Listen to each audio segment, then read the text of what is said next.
Hello everyone, today we will see topic 3 of solid modeling in ANSYS Workbench. So first command will be our extrude command. So we'll see this extrude command in a practical way on the software. Open the software and drag and drop the R project into the home page of the software. So give the project name as solid modeling.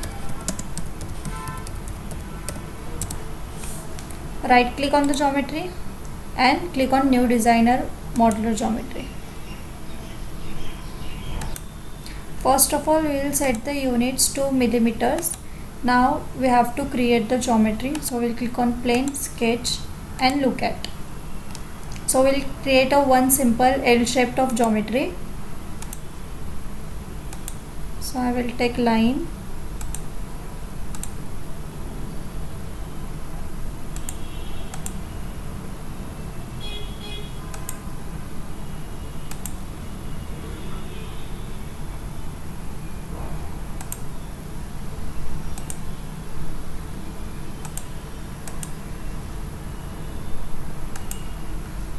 now I will give dimensions to my geometry.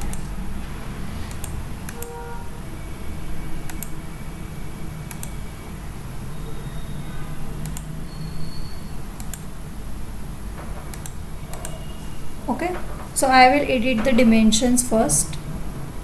I will give it this one as 75,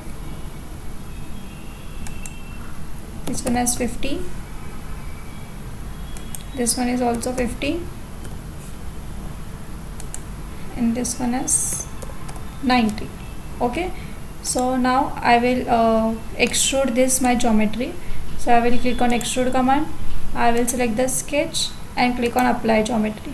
Now here you can see the depth is applied as 30 mm.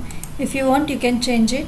I will change it to 80 mm and I will click on generate. So now you can see the extrude command is already done.